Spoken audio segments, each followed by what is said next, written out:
Roman 4 of December 1949, and that it is one of the few United Nations entities which reports directly to the General Assembly and specifically to this committee.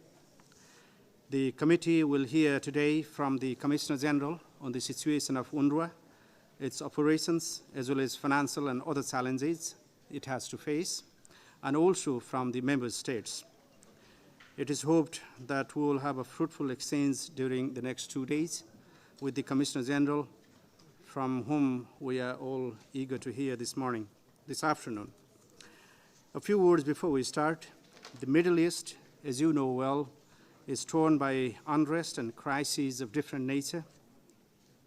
The conflict in Gaza in July and August this year, and in Syria that has been raging for 4 long years, as well as the tensions in Lebanon and the West Bank, all constitute the environment in which UNRWA has to operate on behalf of the international community. We will hear more, I'm sure, from the Commissioner General, but before that, I would like to stress that UNRWA depends on our support to fulfill the mandate we have given it, especially at a time when the Middle East is in crisis. Member states have the responsibility to do their utmost to find ways to support this agency, which provides much-needed services to the Palestinian refugee population. It is crucial that UNRWA continues to operate until a just and lasting solution is found to the question of Palestinian refugees on the basis of United Nations resolutions. With these words, I now give the floor to the Commissioner General. You have the floor, sir. Chair, thank you very much for the opening remarks and very much also for your words of welcome. I'm greatly honored, Excellencies, ladies and gentlemen, to present my first annual report as Commissioner General of UNRWA to the 4th Committee of the General Assembly, following the long tradition set by my distinguished predecessors. In 1 month's time, on December 9th, 2014, it will be no less than 65 years since the adoption of General Assembly Resolution 302, which created UNRWA to provide relief and works for the benefit of Palestine refugees in the Near East. The Palestine refugee community today amounts to 5.1 million, just under a third of the world's total refugee population, and some 40% of long-term refugees globally, that is, those who have been refugees for more than 5 years. By way of comparison, the number of Palestine refugees is equivalent to the population of Norway or Singapore. Historically, UN resolutions on Palestine have never been short of language suggesting the temporary nature of the situation of Palestine refugees. For example, paragraph 5 of Resolution 302 states that the General Assembly recognizes that, I quote, "Without prejudice to the provisions of paragraph 11 of General Assembly Resolution 194, Roman 3 of 11 December 1948, continued assistance for the relief of Palestine refugees is necessary to prevent conditions of starvation and distress among them, and to further conditions of peace and stability, and that constructive measures should be taken at an early date with a view to termination of international assistance for relief." We are still waiting, 65 years later, for these constructive measures to come to fruition. We are also still waiting for a just settlement of the refugee problem to be found in accordance with relevant resolutions of the General Assembly, including Resolution 242 of 22 November 1967. We are also still waiting for negotiations foreseen in Resolution 338 of 22 October 1973 to establish a, quote, "just and durable peace in the Middle East," unquote, to be realized. It is against this backdrop that I wish to look in more detail at the exceptionally charged and difficult circumstances affecting the Palestine refugee population today. As I do so, it will become apparent that today more than ever, and despite all the pessimism and skepticism that surrounds us, hope is needed and political action is urgently required to tackle fundamental issues that determine the fate and plight of Palestine refugees. It has been a torrid year for the agency. 12 months ago, my predecessor, Filippo Grandi, in his final address to this committee, expressed his profound concern about the situation in Gaza. He pointed to the moribund economy, the drastic level of unemployment, particularly of the young, the lack of exports, the rise in food insecurity and dependence on food aid, which UNRWA is now supplying to over 860,000 people in the Gaza Strip. He underlined the untenable situation of Gaza with its infrastructure, energy, water inadequate to sustain society. He said, and I quote, "The combination of deteriorating material conditions and growing political and security tensions, Israeli military incursions, rockets launched toward southern Israel, is the recipe for yet another crisis." Tragically, he proved to be right.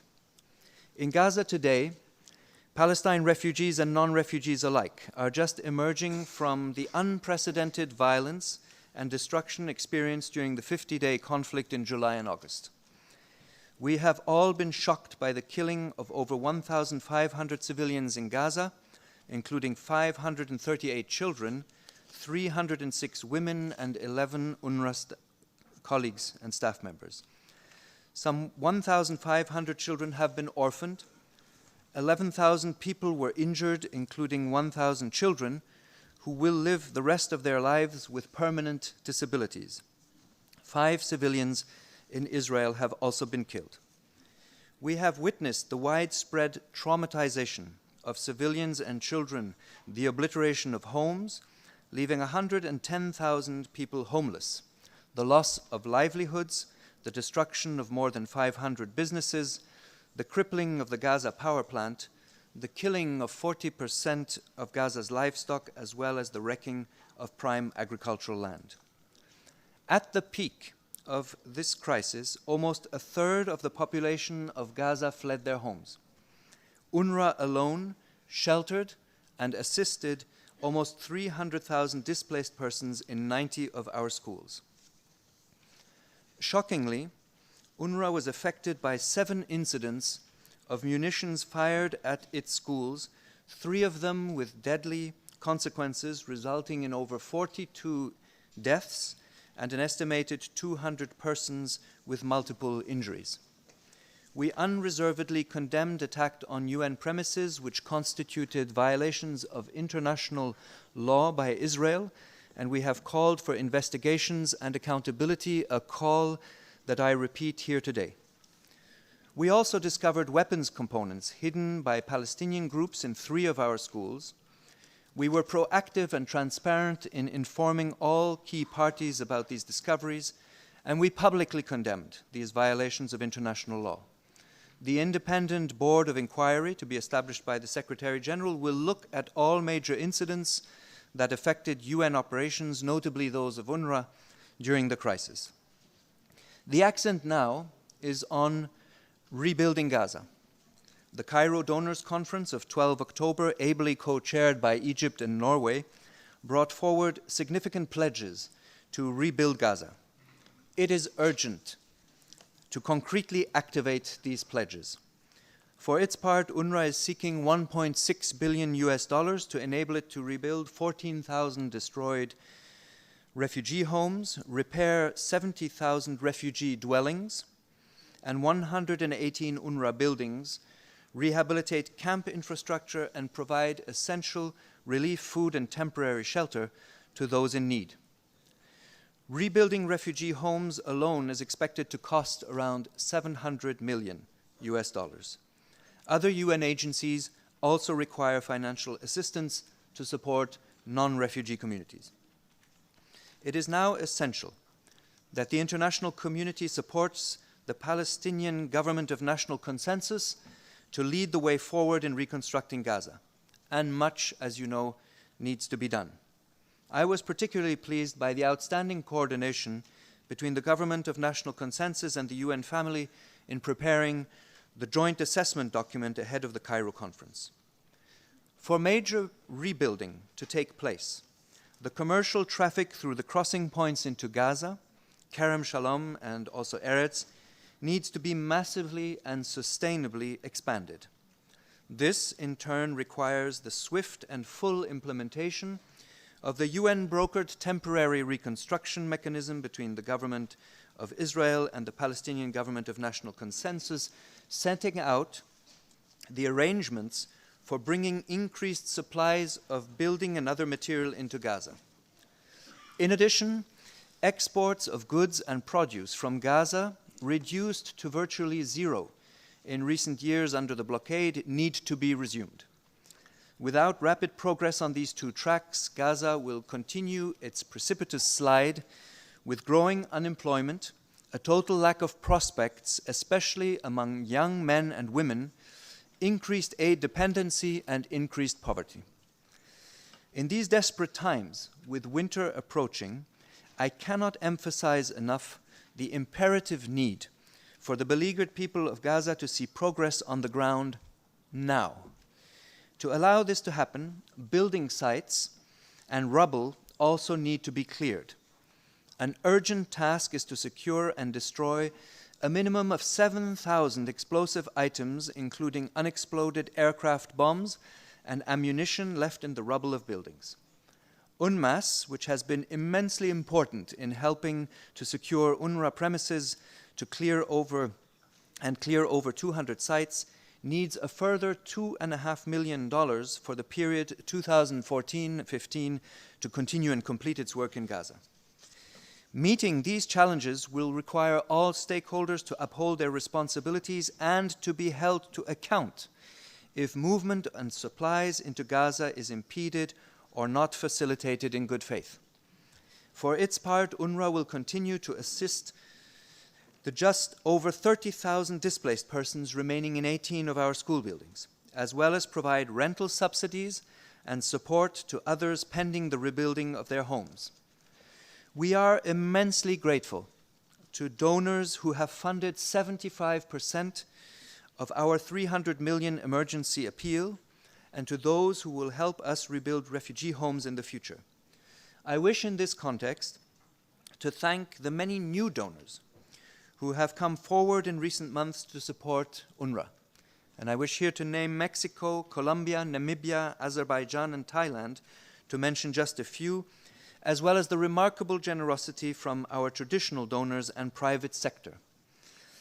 We were also greatly touched last week by Nobel Peace Prize laureate Malala Yousafzai's announcement in Stockholm that she was donating $50,000, the entire proceeds of the World's Children Prize she was awarded, to rebuild an UNRWA school damaged during the recent fighting in Gaza. Yet nowhere in the world does the provision of humanitarian assistance alone make up for the denial of dignity and human rights, the opportunity of a job to provide for family members to live in freedom and self-sufficiency. To illustrate this point, let me quote some disturbing examples illustrating the highly fragile psychological as well as physical state of the people in Gaza, and which alarmingly suggest that the latest conflict has pushed many people over the edge into isolation and despair. From a recent letter to the UN by a Palestine refugee living in an UNRWA refugee camp in Gaza, desperately seeking work, I read, and I quote, "Poverty kills me and my family every day. I swear we cannot live more in this situation, and I do not have the means to live. My brother tried to kill himself because of poverty, no work, no money, food decreased, family problems." Another manifestation of this despair is the readiness of a growing number of people to put their lives at risk in the hands of ruthless human traffickers in the search of a new beginning in Europe. Many Palestinians from Gaza have failed in this attempt and have tragically lost their lives. Why do they do it? In the words of one who survived, quoted in the New York Times recently, "Life in Gaza is like having no life. Everything is destroyed." And a mother of 5 recently said to me personally in Gaza, "For the first time, I have to seek an alternative for my children outside of Gaza. I was always determined to stay, but now things are very different. The only way this sense of despair can be overcome is to make Gaza a livable place again. This means, as the Secretary General has recently emphasized, once and for all addressing the underlying causes of the Israeli-Palestinian conflict, an end to occupation that has ground on for nearly half a century, and a full lifting of the illegal blockade of the Gaza Strip. Indeed, there is no doubt in my mind that after years of collective punishment of the population in Gaza and after the recent devastating conflict, it is simply inconceivable to return to the pre-existing conditions under the blockade. A change of paradigm is required, and only dedicated and determined political action by the international community can bring it about. Turning to the West Bank, the situation of the 750,000 Palestinian refugees there has also deteriorated since last year. In 2013, at a time of intense efforts to achieve a negotiated breakthrough in the Middle East peace process, one would have expected a calmer environment to have prevailed. The reality was different. UNRWA observed a significant upsurge in violence towards Palestinians and Palestine refugees, a trend which has worsened further in 2014. Of the 27 Palestinians killed in the West Bank in 2013, 17 were Palestine refugees, including one UNRWA staff member in Kalandia refugee camp in August 2013. In 2014, to date, 46 Palestinians have been killed in the West Bank, of which 18 were Palestine refugees.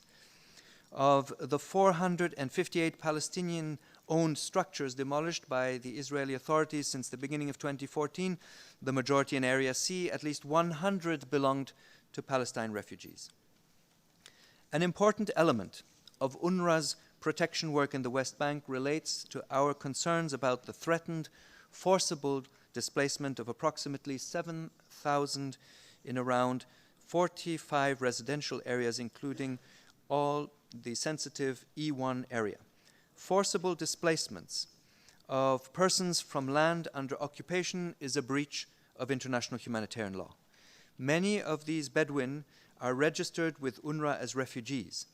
Actions to force Bedouin families to forego their traditional pastoralist lifestyle for one of imposed urban living will result in a severance from their ancient traditions and a destruction of their way of life. UNRWA has documented in detail the destructive cultural, social, and economic impact that earlier forced displacements had on Bedouin communities in the West Bank. Overall, socioeconomic conditions in the West Bank, including East Jerusalem, continue to deteriorate for Palestine refugees, with systematic Israeli restrictions on the movement of Palestinians and their conduct of trade causing widespread poverty and unemployment, including in the 19 refugee camps. This is compounded by the pressures resulting from further illegal settlement construction, and recent events in Jerusalem itself have raised the very serious specter of widening insecurity and violence. Adding to the challenges facing UNRWA at the high level of conflict and instability are the high level of conflict and instability in other countries hosting Palestine refugees, which contribute to a regional dynamic of insecurity that refugees have not experienced in decades. In Syria, the catastrophic conflict is now in its 4th year. The situation of Palestine refugees, whose plight is too often forgotten, is highly precarious. Prior to the armed conflict, Palestine refugees in Syria had enjoyed safe refuge and a range of rights and freedoms. Now, almost all of the 540,000 refugees registered with UNRWA, wherever they now live, are in need of assistance. UNRWA has lost 14 staff in Syria and has 24 staff missing or presumed detained. Despite extremely harsh and often dangerous conditions, UNRWA has continued to provide vital assistance and services to refugees in need, including food, temporary accommodation in shelters, cash assistance, psychological and psychosocial support, primary education and healthcare. Over half of the Palestine refugees in Syria are internally displaced today. During my first visit to Damascus as Commissioner General, I was deeply marked by the fact that we are dealing here with yet another generation of Palestinians faced with the trauma of dispossession and loss. All refugees grapple continually with the perils and sufferings inflicted as a result of an armed conflict in which all sides frequently disregard international law, notably the obligation to protect civilians and their property. Yarmouk, a neighborhood of Damascus once home to the largest Palestine refugee community in Syria, is an extreme representation of the plight of Palestine refugees in the country. Since mid-January this year, UNRWA's periodic distribution of food and hygiene kits has slightly eased the previous conditions of widespread hunger. However, access remains irregular and refugees are trapped in grave humanitarian conditions. UNRWA continues to press the parties to cease hostilities and provide for full humanitarian access and a restoration of UNRWA services. Similar situations to Yarmouk can be found in Khanesheh, Muzarib, and Jilin near Dera. But also in areas less dramatically affected by the conflict, services and therefore the refugees suffer. As example of our 68 school buildings, only a third are accessible, the majority being closed due to damage or insecurity or are operating as emergency shelters. Regardless, UNRWA has largely maintained core health and education services, for instance, by moving with refugees to areas of relative stability and opening temporary health points or schools.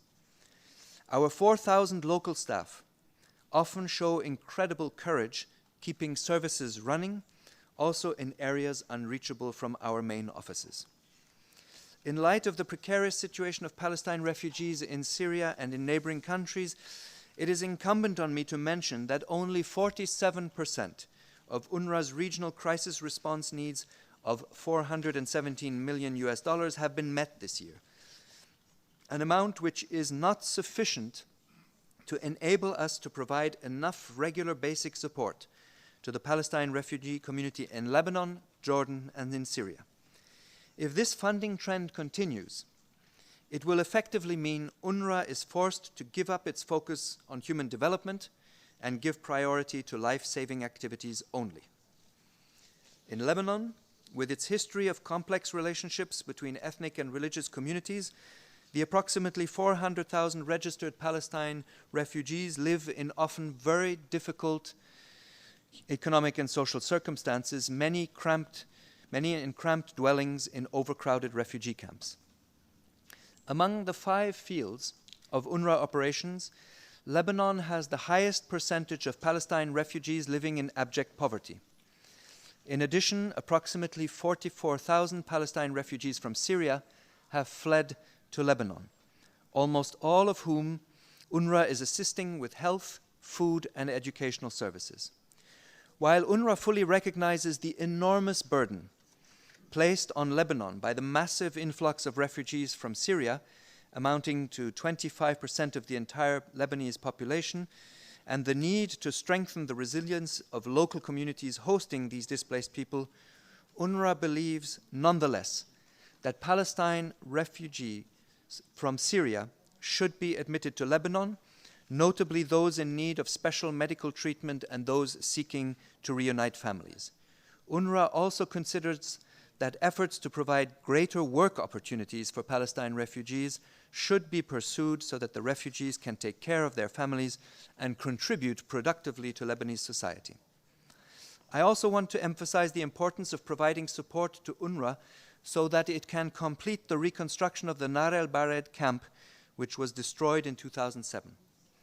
After a recently announced and most welcome contribution by Saudi Arabia, $142 million are still needed to complete the work so that all 27,000 displaced residents can be rehoused. In addition, $6 million is needed to support those still waiting for new homes. Not completing the reconstruction of this camp could lead to further unrest in an already fragile area. Jordan, which has been stable by comparison to its neighbors, hosts the largest number of registered Palestine refugees in a single country. amounting to some 2 million amongst its global and total population of 6.5 million. Many in the refugee community have been able to secure a living. Others face economic and social hardship. UNRWA's role remains important to the human development of the refugees in general and to the most vulnerable refugees in particular. Jordan is also hosting over 14,000 Palestine refugees from Syria who are being assisted by UNRWA. They should be allowed to remain until the conflict subsides and conditions for their return to Syria improve. Once again, from these descriptions, one cannot but be struck by the extreme circumstances now facing Palestine refugee communities in the region. It is a major pressure for UNRWA to address both the long-term developmental aspects of our work and respond to the growing needs generated by so many emergency situations brought about by conflict and occupation. Despite these considerable challenges, UNRWA has not held back from undertaking complex internal reforms designed to make the agency more effective and innovative in implementing its work, resulting in the improved provision of services. My predecessor launched these changes known as organizational development and the related program reforms which followed. Today, UNRWA is a more efficient and effective agency than it was 10 years ago. It has improved its dialogue with partners and stakeholders in a transparent manner, notably through intensified engagement with its expanding advisory commission, through which hosts, as well as traditional and major donors, assist and advise me as Commissioner General. The agency has also built stronger external relations with partners using a resource mobilization strategy designed to sustain and strengthen ties with traditional donors and broaden the range of donors, and has also enhanced public advocacy outreach. I am also pleased to report progress in reforming our education and health programs. In our primary health care clinics, we have introduced a patient-centric family health team approach, which has reduced waiting times, improved the quality and effectiveness of medical consultations, and we are now pursuing also a holistic approach to non-communicable diseases such as diabetes, which are increasingly affecting refugees. Improvements in education are also beginning to be felt by the students. After initial positive tests, education reform components will be deployed across the agency education system in 2015. Human rights education has become a staple of the curriculum of UNRWA schools, and we are continually seeking ways to improve and develop this teaching. Reforms under UNRWA's relief and social programs include an increased focus on development, economic empowerment, and sustainable livelihood activities. UNRWA is moving gradually in fields where local markets exist to the best practice of providing assistance to food insecure households and to people unable to work through cash transfers, while expanding, wherever possible, job opportunities for those able to work. To really mitigate poverty and reduce vulnerability, UNRWA must also improve internal synergies, partnerships with other organizations, and concentrate on children and youth in an attempt to break the transmission of poverty across generations. Before turning to the financial challenges confronting the agency, allow me to take this opportunity to convey my sincere thanks once again to your governments for their continuous support to UNRWA. UNRWA relies for 97% of its funding from voluntary contributions from member states and the EU. Today, the US, the EU, the UK, Sweden, and Norway, UNRWA's top 5 donors, still contribute some 50% of the total core budget. Other countries, such as Saudi Arabia, Kuwait, and the United Arab Emirates, have become more engaged in UNRWA's funding, contributing in particular to emergencies and projects. In this context, I welcome the growing support of Arab countries and encourage them to strive to reach their engagement to provide 7.8% of UNRWA's core funding, as reiterated in last year's special meeting of a group of supporters of UNRWA in the margins of the UN General Assembly week. Let me also add here that we look forward to welcoming Brazil and the UAE as future members of the UNRWA Advisory Commission. In discussing these funding trends, I wish to be clear about the deeper significance of your support to UNRWA, which has been crucial in helping the Palestine refugees build their human capital with exceptional results. Over the decades, the refugees have formed a reservoir of skilled men and women to be found in the leading professions in the occupied territory, the broader Middle East, and beyond, including South and North America. Engineering, medicine, business, education, the non-profit sector, and the like. This outcome, and by that I mean the inordinate contribution of Palestine refugees that Palestine refugees have made to social and economic development in diverse settings around the globe, would not have been possible without the support of stakeholder governments represented here today. If I may say so, UNRWA is actually responsible, with your support, of probably one of the most successful development processes ever.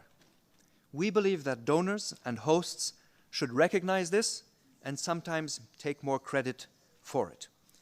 Sustaining this outcome requires the continued support of stakeholders if we are to ensure that all we have helped the Palestine refugees achieve is not undermined, whether by the corrosive forces of military occupation, conflict, or neglect.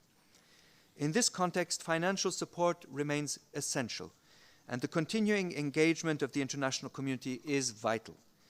Allow me here to address our current financial concerns.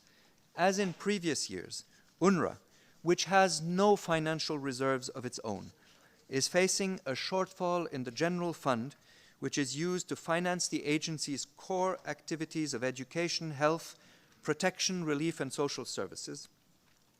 The funding gap presently stands at $56 million, equivalent to 1 month of operating costs.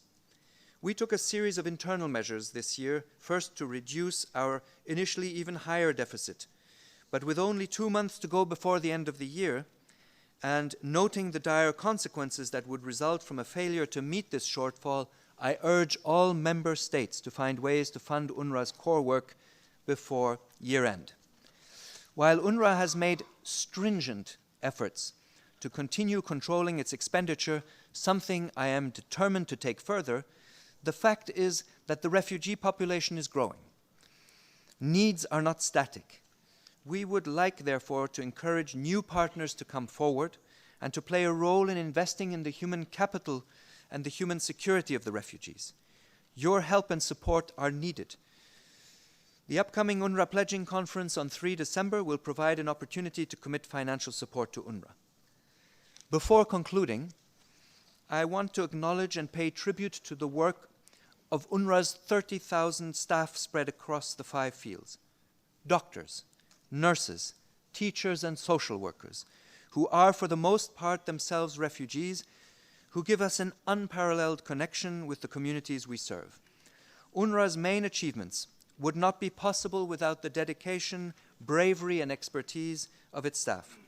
From Jabalia in Gaza, to Yarmouk in Syria, UN colleagues and UNRWA colleagues have worked tirelessly, often risking their lives, to bring desperately needed assistance and services of high quality to Palestine refugees. I pay tribute to them, and we mourn all those who have lost their lives in these conflicts, 11 in Gaza and 14 in Syria. I must tell you that I know of no international agency that would have continued operating under these circumstances after losing so many staff members, and I humbly ask that this not be taken for granted. We also need to constantly bear in mind that for all Palestine refugees, UNRWA is not a mere provider of services typically provided by any local authority. For Palestine refugees, UNRWA represents the institutional pillar, which to a significant extent, and with all our strengths and shortcomings, encapsulates and embodies them as a collective, while remaining their source of support and sustenance until a just and lasting solution is found to their plight. Yet a powerful sense has emerged of the sheer unsustainability of the situation of Palestine refugees. Some 65 years after UNRWA was created, Palestine refugees themselves are increasingly speaking about facing an existential threat. That threat expresses itself in all too many ways.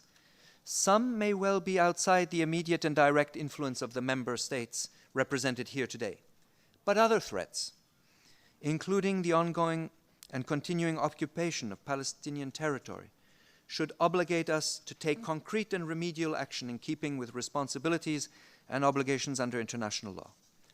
To neglect the plight of Palestine refugees is a risk the world cannot take. The more so because, notwithstanding the importance of UNRWA to the refugees themselves, the agency's programs bring a much-needed measure of stability to a profoundly insecure region. It follows that until political progress towards a final settlement of the Israeli-Palestinian conflict is achieved, sustaining UNRWA, preventing extreme forms of suffering and providing human development and protection to Palestine refugees must continue until permanent solutions are found to the underlying and intractable political issues. This is all the more important because as the UN moves towards the adoption of ambitious post-2015 sustainable development goals with an accent on eliminating poverty and reducing inequality, for the international community it is essential that there are no pockets of humanity excluded from the implementation of these important goals. UNRWA's new midterm strategy from 2016 to 2021, which will be presented in final form to UNRWA's Advisory Commission this month, will focus on these themes. However, reaching these goals will require sustained cooperation and engagement of all actors, host countries, donors, other UN agencies and NGOs with UNRWA. It will also require, in the occupied Palestinian territory, Israel's cooperation with UNRWA. I do welcome the fact that despite our at times significant differences on many fundamental points, a critical but more transparent dialogue between UNRWA and Israel is beginning to emerge, aimed at seeking practical solutions to the many problems which exist on the ground. For its part, UNRWA has underlined its expectation that efforts to undermine the agency and its General Assembly mandate, from whatever quarter they emanate, will be decisively rejected by all UN member states. My message to you, ladies and gentlemen, therefore is straightforward. International solidarity in support of Palestine refugees and our agency is essential. By supporting and sustaining UNRWA in its mission to provide health, education, social services, protection, and emergency assistance to refugees, and by providing the diplomatic and financial support necessary for UNRWA to discharge its tasks in a landscape which is complex, challenging, and in places highly dangerous, the international community can ensure that the vulnerability of Palestine refugee community is addressed and that refugees' rights are protected. I am confident that with your help, during my time as Commissioner General, we can keep and deepen this solidarity and that our agency will fulfill its role to carry out its essential work to support Palestine refugees until a final and very long overdue settlement to the Palestinian issue is at last found. I thank you for your attention.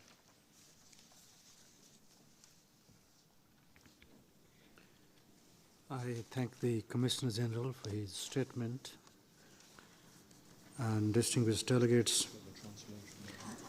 the committee will now have an interactive dialogue on this item. And I open the floor for comments and questions to the Commissioner General regarding the work of UNRWA.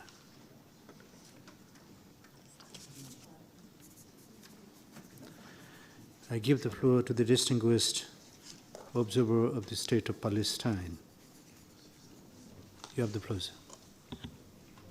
Ma'am. Thank you, Mr. Chair.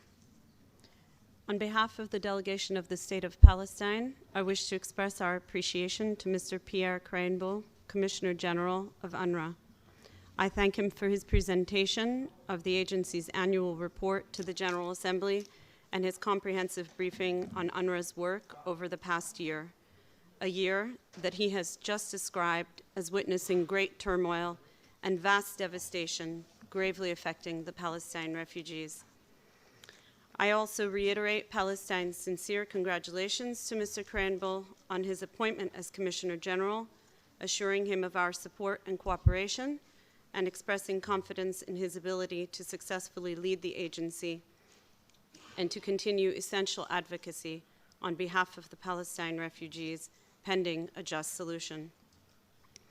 We commend the Commissioner General for his principled statements, including throughout the latest crisis endured by the Palestinian people, as Israel, the occupying power, carried out yet another war against the Gaza Strip.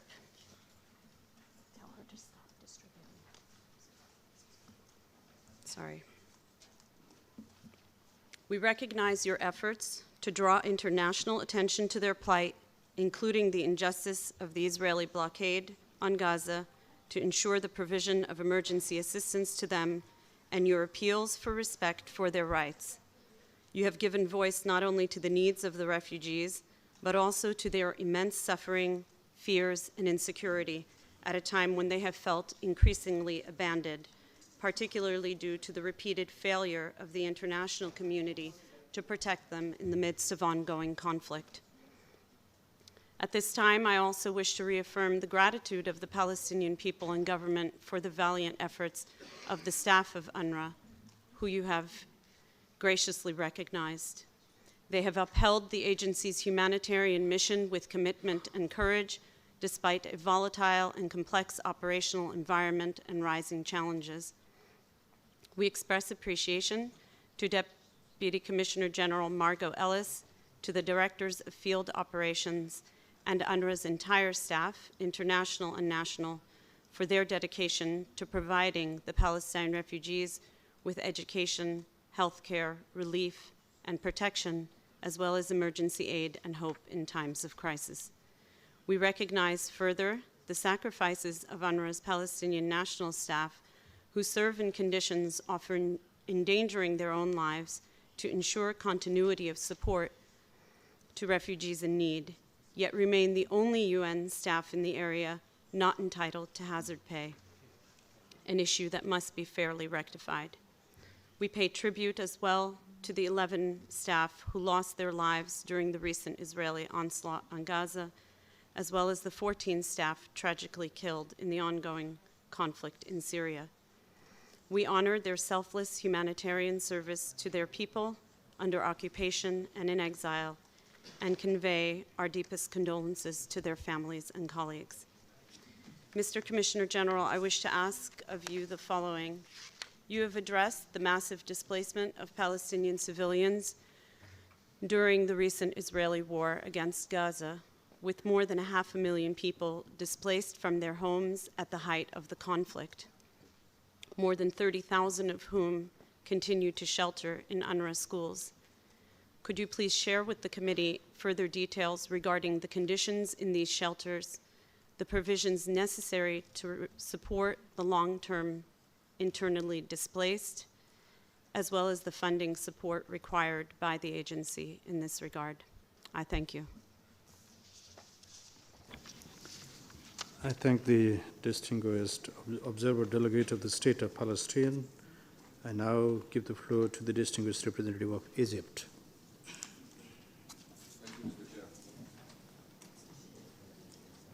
Thank you, Mr. Chair. At the outset, Egypt wishes to commend Mr. Pierre, Commissioner General of UNRWA, for his valuable and highly appreciated work under the very challenging situation Palestinian refugees currently face, especially after the tragic war in Gaza. We also wish to thank him for his report to the General Assembly. Egypt also commends all UNRWA staff members for their dedication, their sincere efforts, and their sacrifice.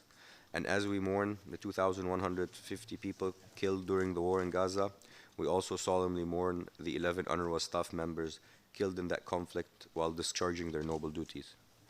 With regard to UNRWA's critical financial situation and the emergencies and increasing needs of the refugee population in all fields of operation, what specific requests do you wish to convey to member states, whether in terms of financial support or political support, recognizing that it is a subsidiary body of the General Assembly as per Resolution 302 and should not be left alone to cope with the extreme challenges it is facing and so tirelessly striving to overcome. Thank you very much. I now give the floor to Mr. Krähenbühl to respond to these questions first.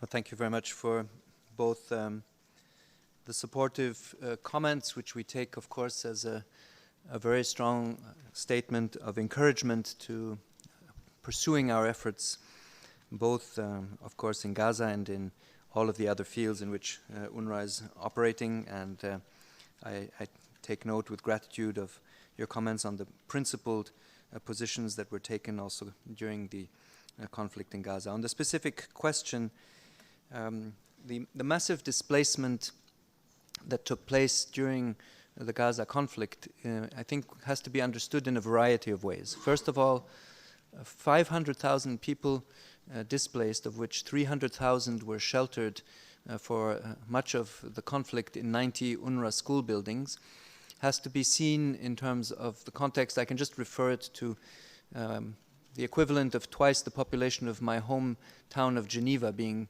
sheltered in 90 UNRWA school buildings. That was what we achieved during the conflict. And it may at times sound as if it's something that was very organized and was easy to do because we happen to have the schools available for that. Well, this is very wrong, because when you think of some of the school buildings filled with 3,000 to 4,000 people, 80 to 120 persons living in each of the school and classrooms, you had a situation that was incredibly chaotic and very difficult to manage during the war. Where we were successful during the conflict, I think, was in the provision of food, in the provision of hygiene material, but one has to remember that school buildings are not equipped to house long-term, at least for the duration of 50 days, large-scale displaced communities, in the sense that water supplies, showers, and others were, of course, critically lacking. Today, what we face is still 30,000 persons in 18 of our schools. We have to remember that during the 2008 and 2009 conflict, the maximum number that UNRWA sheltered during the conflict was 50,000 people. So we still today have 30,000 in our school buildings weeks after the end of the hostilities. Our focus is currently for those persons, of course, to provide them with emergency humanitarian assistance. They still need that assistance very, very urgently because they have no other means of subsistence for them and their families other than receiving this support. And this is, of course, ongoing food, hygiene, and the other materials, shelter and emergency shelter provision for them.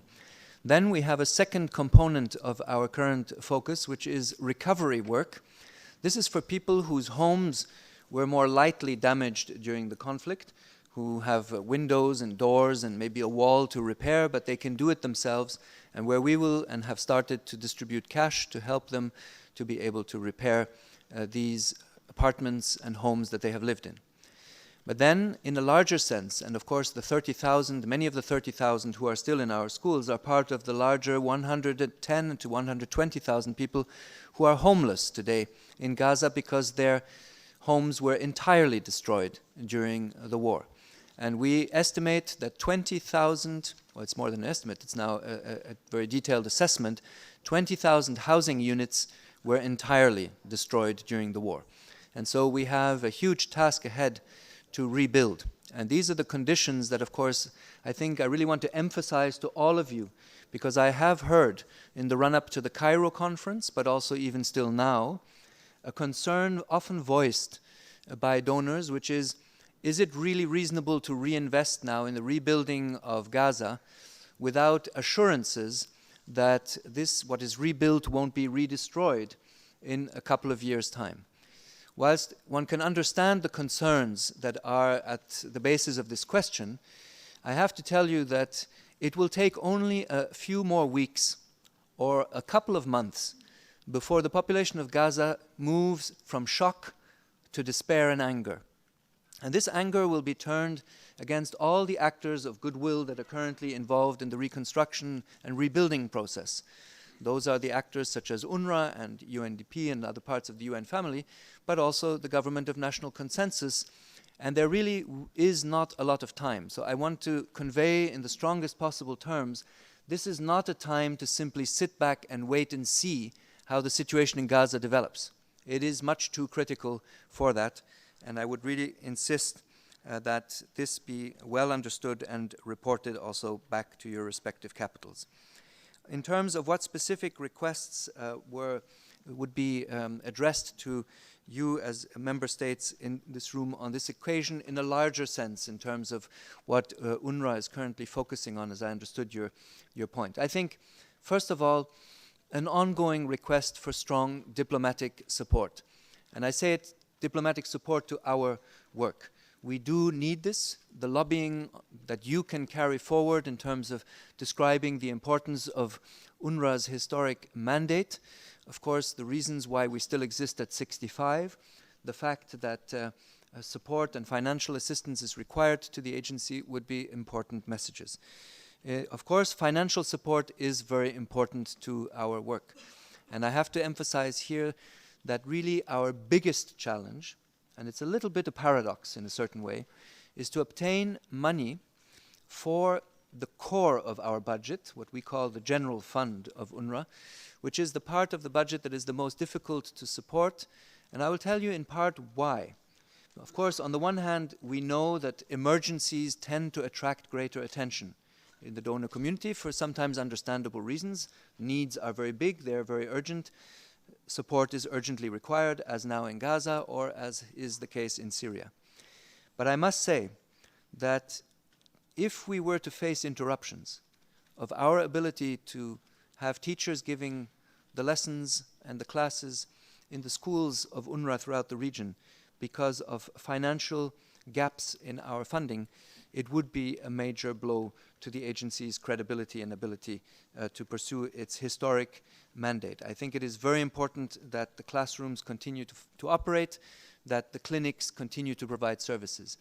And I know that among some donors, there is the concern at times, well, there's two separate concerns. One is about efficiencies of the agency, and I think this is legitimate.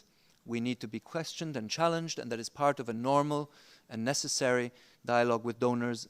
These questions will continue, and we will continue to address them. But the other concern is at times that some donors are somewhat reluctant to fund and support financially what they perceive to be support to paying salaries of staff. And we have 30,000 staff members across all of our fields. And at times the question comes up, can one really sustain so many staff members? 22,500 of these staff are in education services. 4,000 of these staff are in health services. So, like in each and every one of your countries, if funding stops for the Ministry of Education and the Ministry of Health, the teachers have no salaries and the classes are empty. This is the correlation. I am not appealing for money for, what would be perceived as a more bureaucratic part of my headquarters. I am saying this money is required to keep the teachers in the classrooms and the doctors and nurses in the clinics. And this is why I appeal so strongly for the ongoing support on your side to UNRWA's general fund, and a particular appeal in addition to our traditional donors, to have also other member states come forward with support in that regard. That would be a major contribution to our efforts, and I am more than conscious then of the needs on UNRWA side to continue the work on our efficiency measures and on being as mindful as we can of the best way to use the money that is entrusted to us. Thank you. Thank you. Now I give the floor to the distinguished representative of the Islamic Republic of Iran. You have the floor. Thank you very much, Mr. Chairman. And I thank you very much, Mr. Krähenbühl. We really appreciate your dedication and the commitment towards the UNRWA's goals. We know how hard you are just trying to solve the problem of the refugees in Palestine, Gaza, and anywhere. We know that you are moving from one country to another continent, from one country to other country, just for fundraising. Yes, finally you may be able to gather the fund that you need for reconstruction and rebuilding for example, the Gaza, which has been recently just raided by its neighbor.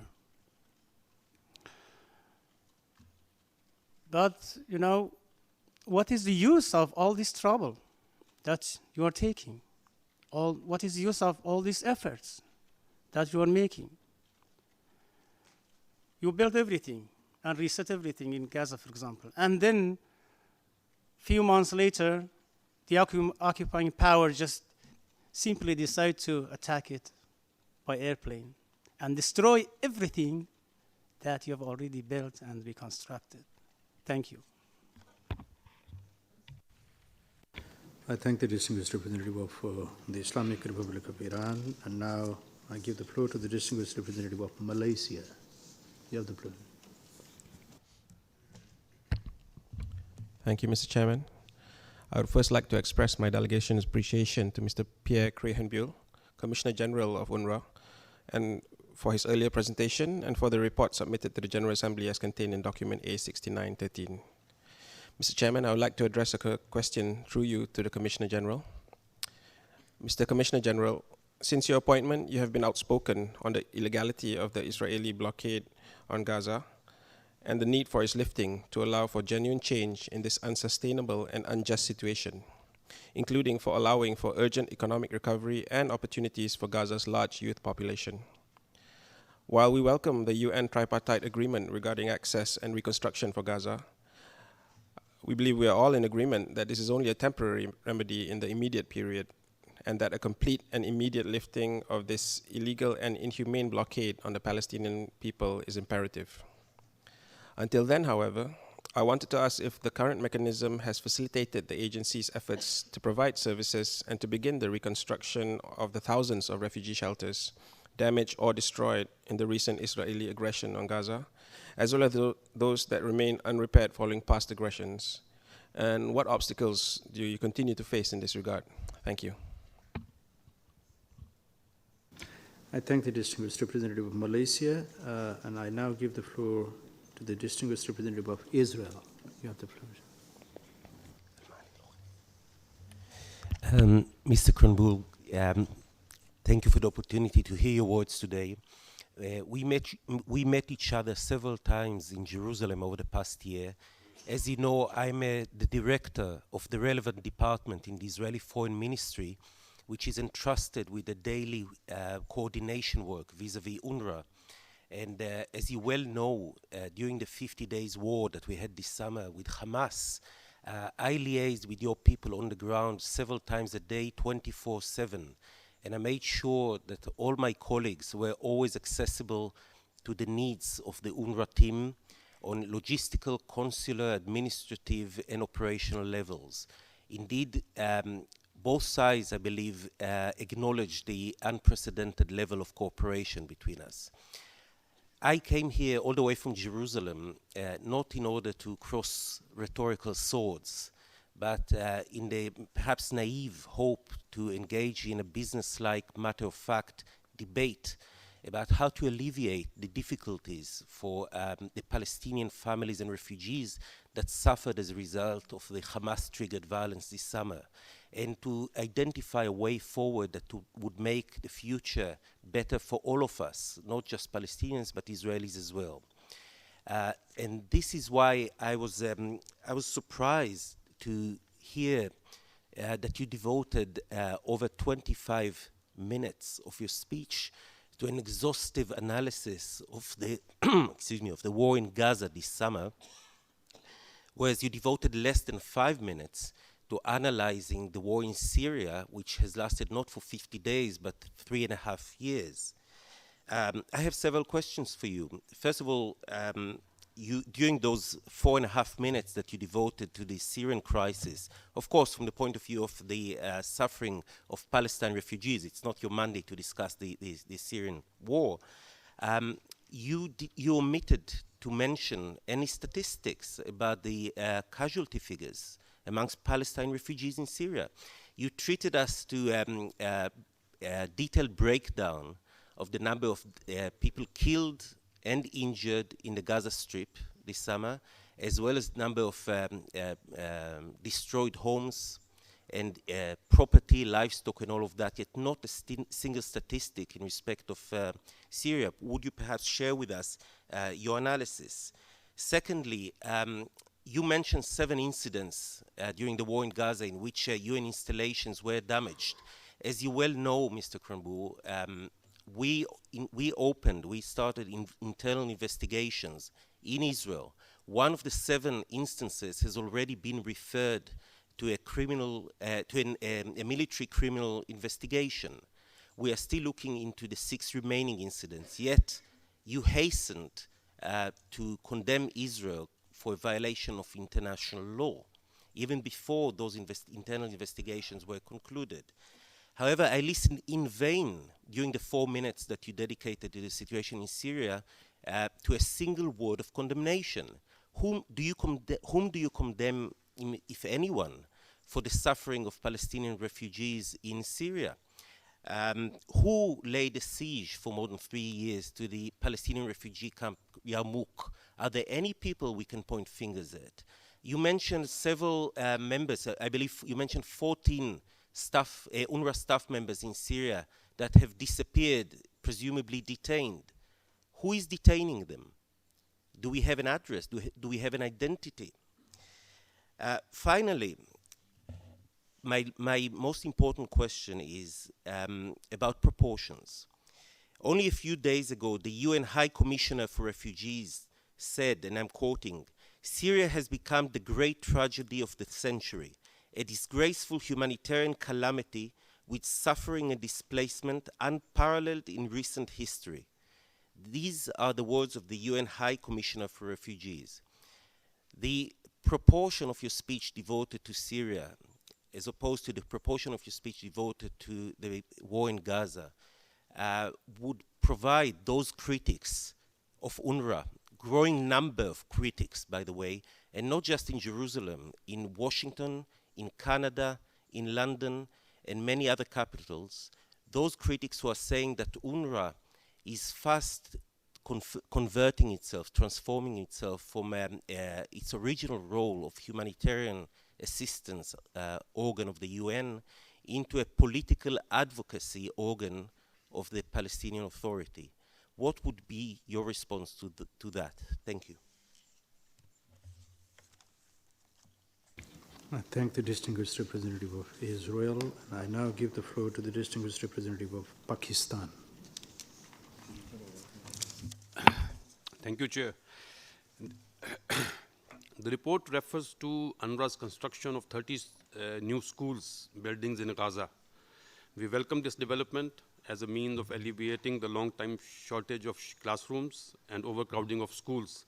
However, this development seems to have been seriously undermined by the number of schools that suffered damage in the Israeli attack on Gaza and the number of schools that continue to be used as shelter for long-term internally displaced Palestinian families.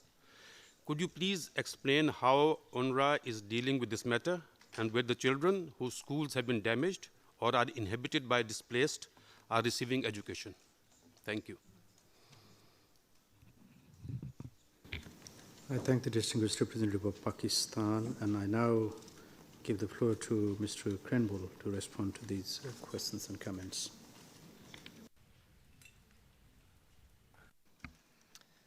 Thank you very much.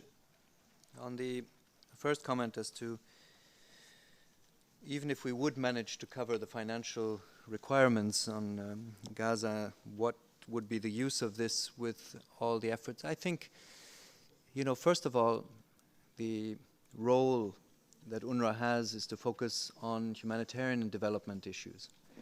And in that context, we focus, of course, on reconstruction in Gaza now because it is a humanitarian and a human imperative in relation to dignity and respect of rights for people. I think it's a very straightforward matter, and this is certainly something that we will always be ready to initiate. It is the mandate you have given to us, and we will be steadfast in implementing it.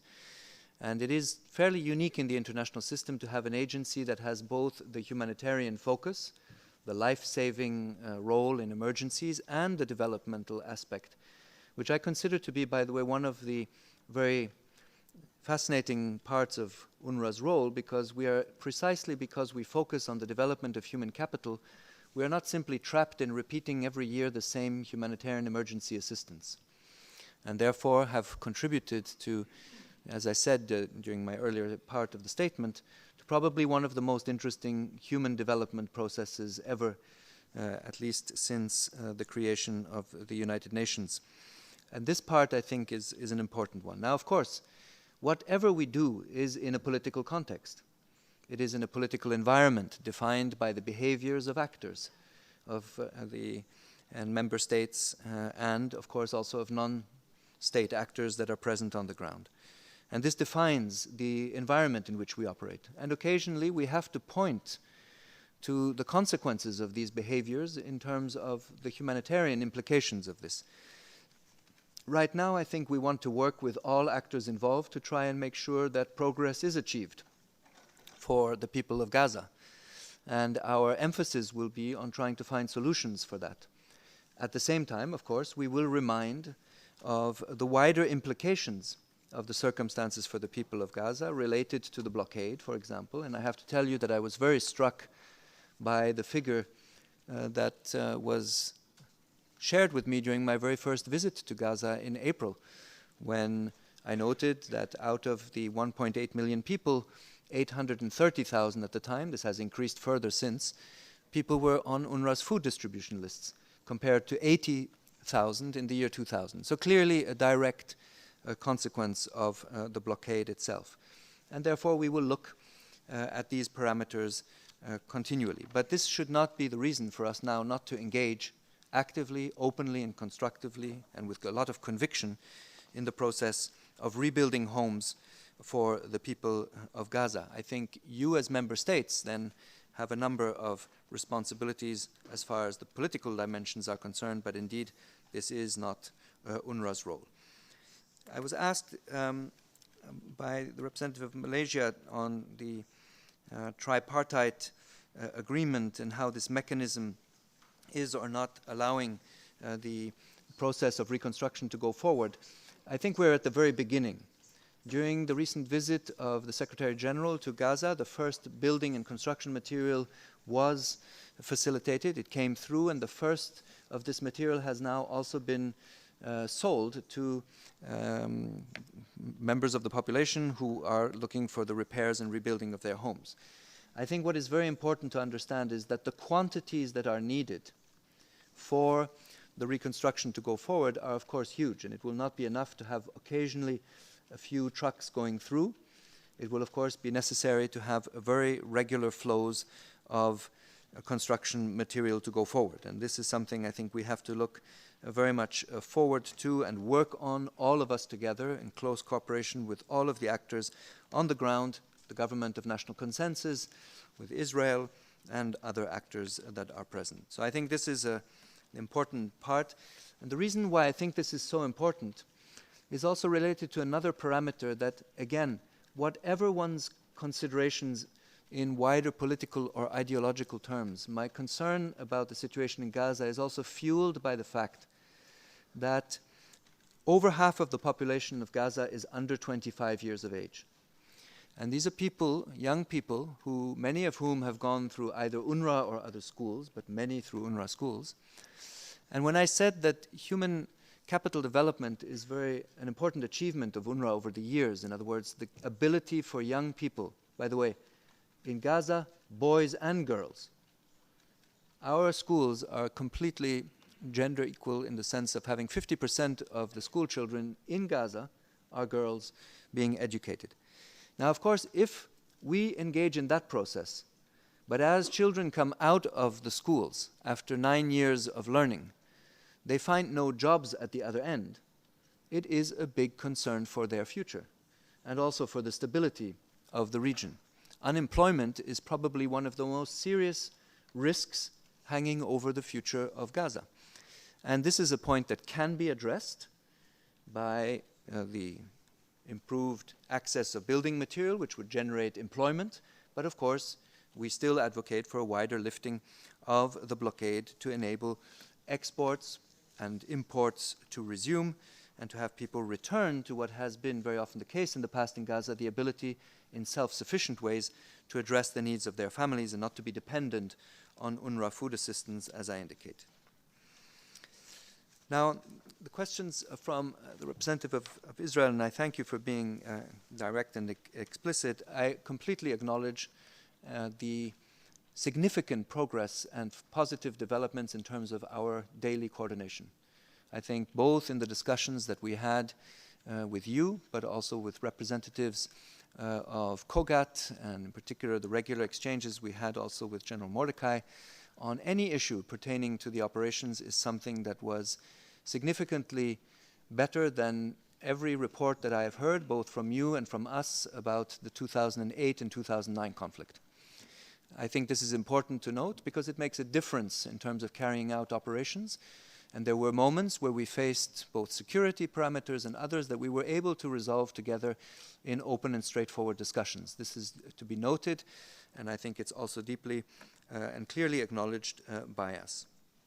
Now, you asked me in terms of choices one makes, in terms of the percentage of time one allocates to the speech, and I wouldn't want to now engage into a comparative analysis on how much time I have spent. It's true that since my arrival, certainly I have personally spent more time focusing on Gaza because the intensity of what was going, but not in human terms. And I would really reject any suggestion that we pay less attention to what is happening in Syria. Historically, of course, the displacement of Palestine refugees from 1948 to 1967 were triggered out of Palestine and the occupied territories. I think that is a well-established fact. But our teams and my own attention on a daily basis to the suffering inside Syria is as intense, and actually that was where I began before the conflict with Gaza. So I think it wouldn't be productive for us to start that type of comparison. I acknowledge your interesting point about the challenges on the figures, and I'm prepared to update those in any form of our communications. I recognize that it is important not to focus exclusively on one context and forgetting others. At the same time, I would say that notwithstanding any of the circumstances currently developing inside Syria, and for that matter any other context, would exonerate anybody else from its responsibilities under international law. So I don't think it would reduce the importance for you to sit together with us or with any other actors and look at the responsibilities you have, even if I would spend more time in a given speech communicating on Syria as well.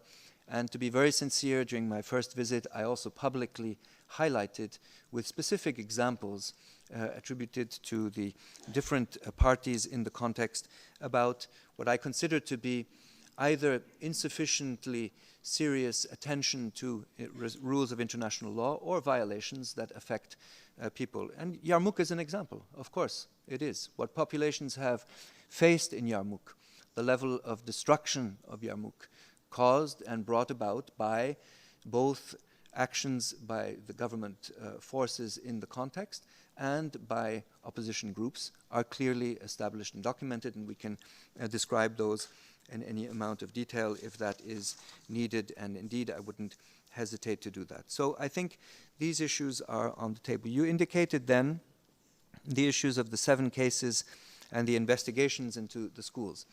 I personally found very important that we were able to review in detailed and structured discussions, both at the Foreign Ministry and with General Mordecai and his team, the specific circumstances and share our observations and findings on each of the 7 incidents.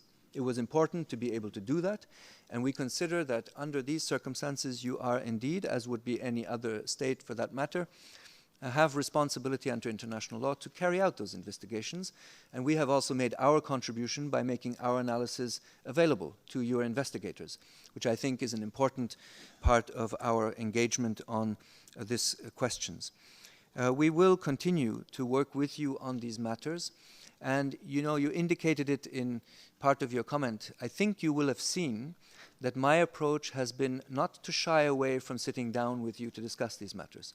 There has been no indication since my arrival as Commissioner General that I would have any difficulty to sit down and review, even when you have critical comments and observations, or when I have some, and I think this is the spirit in which I would like to continue the working relationship with you, because I, like you, am very much focused on two things. One are to find practical solutions on a day-to-day basis. Another will be to remain very vigilant and mindful of the wider international law considerations on our regard. And I do not and will not prejudge the conclusions of your own investigations. I will certainly, with others, look into that and look forward to also the findings that will come out of them and to discuss them. I think that is the spirit in which we want to continue. You also, and I'm just checking if I didn't forget anything in the comments here. I guess to link, just before coming to the question of the Pakistani representative, is to indicate one of the perspectives that I have not yet raised in the statement, but which I think is important, both related to your questions and to some of the previous ones I had. The consideration is related to the following. I really think that having heard from many people in Gaza, but also people in Israel, about the circumstances that happened in Gaza this summer and the compounding effect of the conflict on the pre-existing effects of the blockade in place, is my observation that you now have communities that live increasingly apart. And I say it not from the perspective of the political issues or the military circumstances, which are for you to judge in terms of security. I say it in human terms. And I want to share with you one particular anecdote that struck me very much during a visit before the conflict this summer. And it was a businessman from Gaza in a meeting with other businessmen. They were briefing me about their concerns. And he, a 58-year-old, said to me the following. He said, "I am a good man," he says, "but my children are not as good as I am," which I found a very unusual statement. And as a father of children myself, I asked him to clarify what he meant with that. And he said, "As a 58-year-old businessman, I have traded all my life with Israel and with Israeli companies. I have worked in Israeli factories. I have learned many of the skills that I have in terms of leadership and management from working with Israelis. And I still have many Israelis call me, even during the conflict, although not as often as in the past," he said, "but I still have that happen." But he said, "My children have no personal knowledge of an Israeli at all. They have never met an Israeli," and he shared it not from the point of view of judging. He shared it from the point of view of a deep-seated concern that the ability to engage, the personal knowledge that is required for any societies living side by side over time, is something that may be getting lost. And these were, of course, indicated in a recent New York Times article also, where the references was to 42% of Israelis saying that they had never met a Palestinian. So regardless of the politics, I focus on the human consequences of the situations at hand and raise these as questions to continue our debates on how best to improve the work of UNRWA under these conditions, and always in a spirit to look for dialogue even when we have disagreements, which means I will always accept that you may have a difference of perspective and that you may be critical of some of the ways in which we address issues. I do not think, however, that this comes down to the timing made available in a given statement. It is just an objective fact that during the first 7 months of my tenure, the issue of Gaza was particularly significant. That will not take away the focus that I will have, including in returning very soon to Syria to take another close look at the circumstances there. Now, how we deal with the schools and the services, as I understood the point of the representative of Pakistan, and the challenges that we deal with in the schools that were damaged, it is clear that one of the earliest focus of UNRWA in the immediate aftermath of the conflict was to reopen the school year. And we worked closely with the Government of National Consensus on identifying a date. Within 3 weeks, we were able to reopen the school year, which is quite an achievement. We opened 100 school buildings. They, of course, had to be prepared in terms of repairs, in terms also of the clearance work that was carried out by UNMAS for us, and which has been a remarkable support that we benefited from. And we also were able, therefore, to bring 240,000 children back to these schools. Now, of course, the fact that 18 school buildings are still filled with displaced people represents a major operational challenge for us, and means that we are doing not only at times double shifting in certain schools, in some cases even triple shifting, to be able to cope.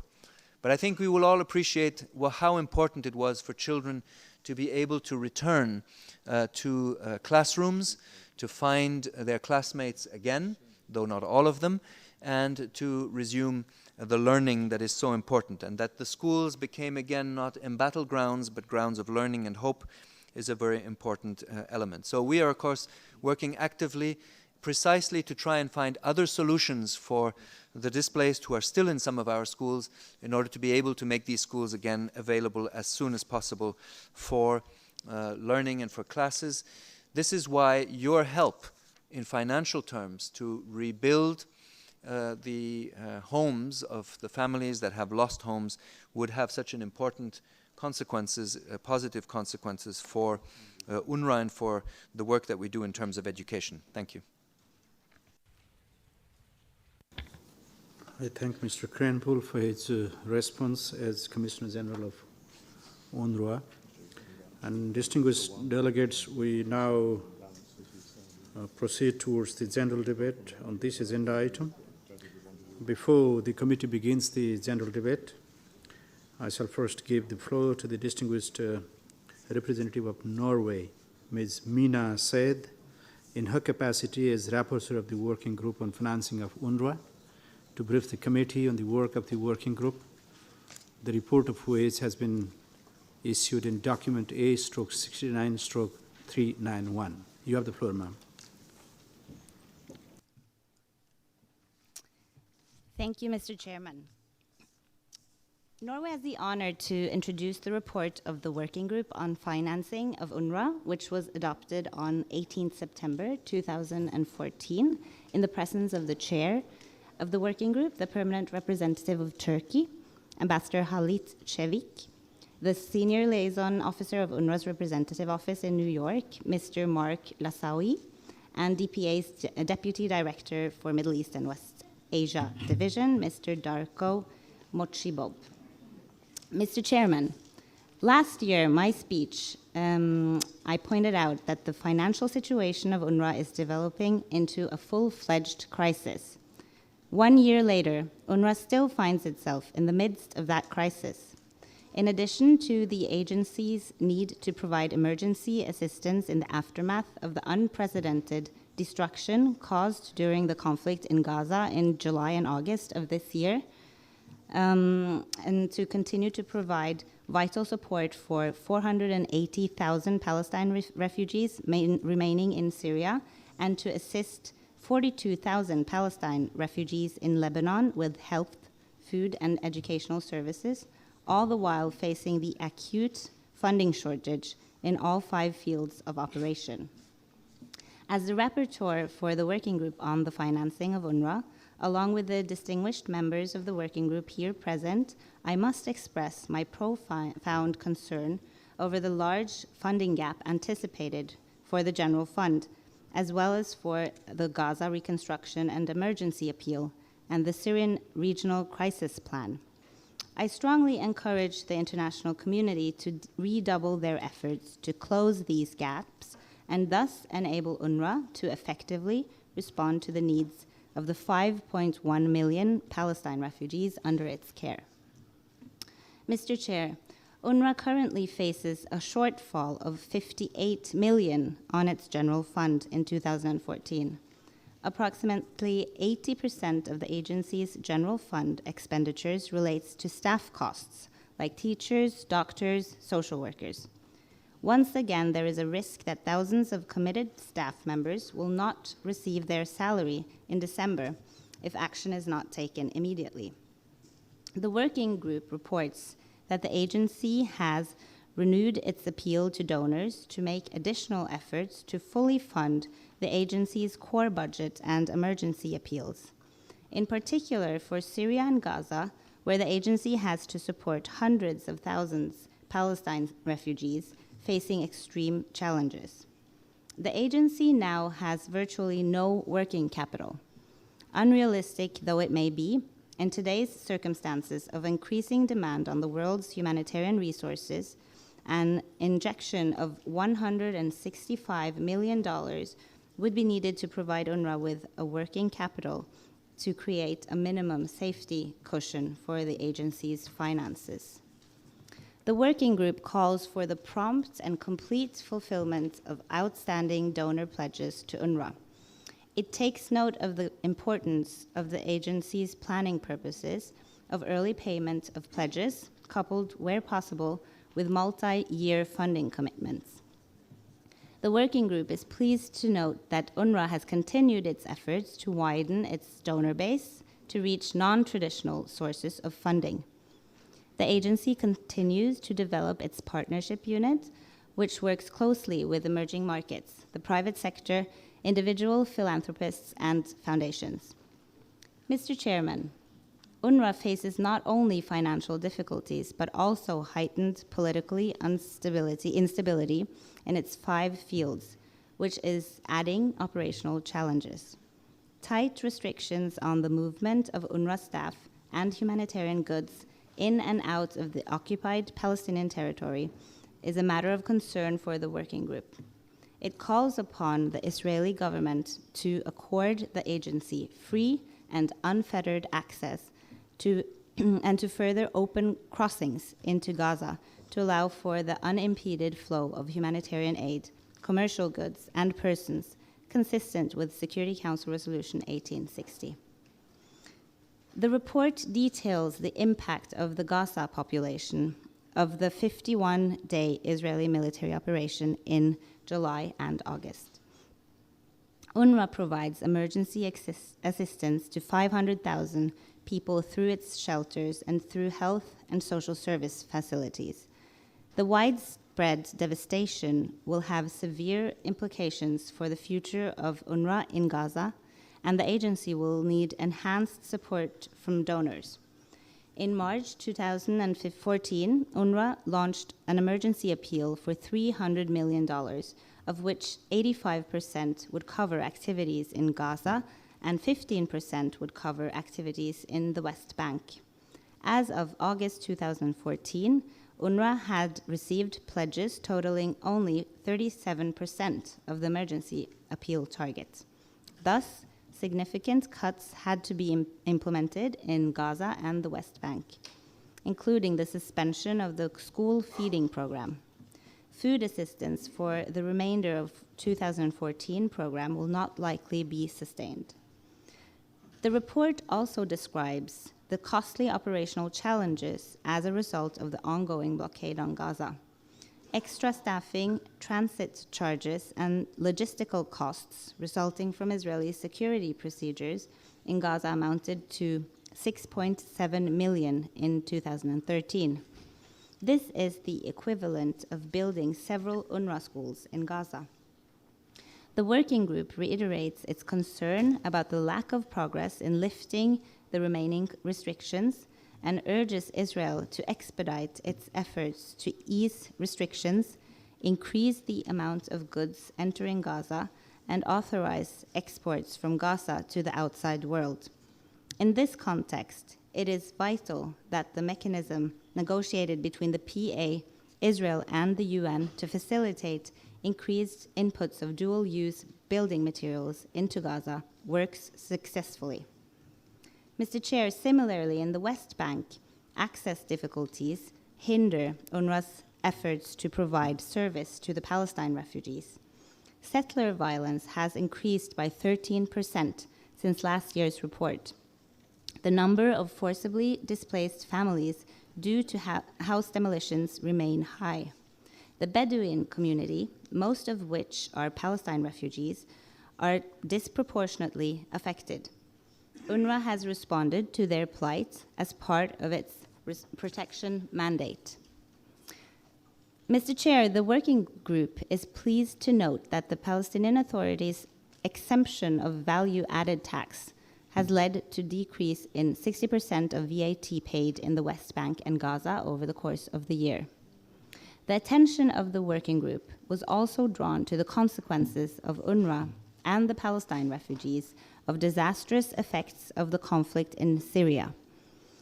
Mr. Chair, UNRWA explained to the working group that as of September 2014, 270,000 Palestine refugees are displaced within Syria, and 54,000 refugee homes have been destroyed or damaged.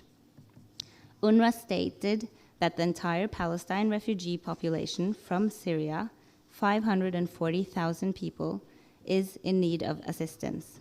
To cover programs in Syria, Lebanon, and Jordan, UNRWA launched the Syrian Regional Crisis Plan in December 2013. As of October 2014, UNRWA had received pledges amounting to 47% of the total. The lack of funding has serious consequences, with a risk of significantly increasing deprivation and unsatisfied humanitarian needs.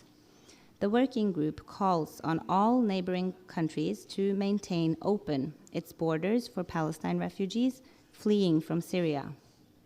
Further, it calls upon all parties to the conflict to preserve the neutrality of the camps and the security of the Palestine refugees in Syria. The agency also provided an update to the working group on the situation and financial challenges it is facing in Lebanon. The task of rebuilding Nahar el-Bared camp and assisting 27,000 refugees displaced since 2007 remains immense and is often forgotten by donors because of other priorities. In addition to the shortfall under its emergency relief services, the agency requires $6 million for 2014 to support Palestine refugees still unable to return to their homes. A further $157 million is needed to be raised to complete the reconstruction of the camp. The working group expresses concern at the lack of financial resources to address new challenges faced by UNRWA, Lebanon.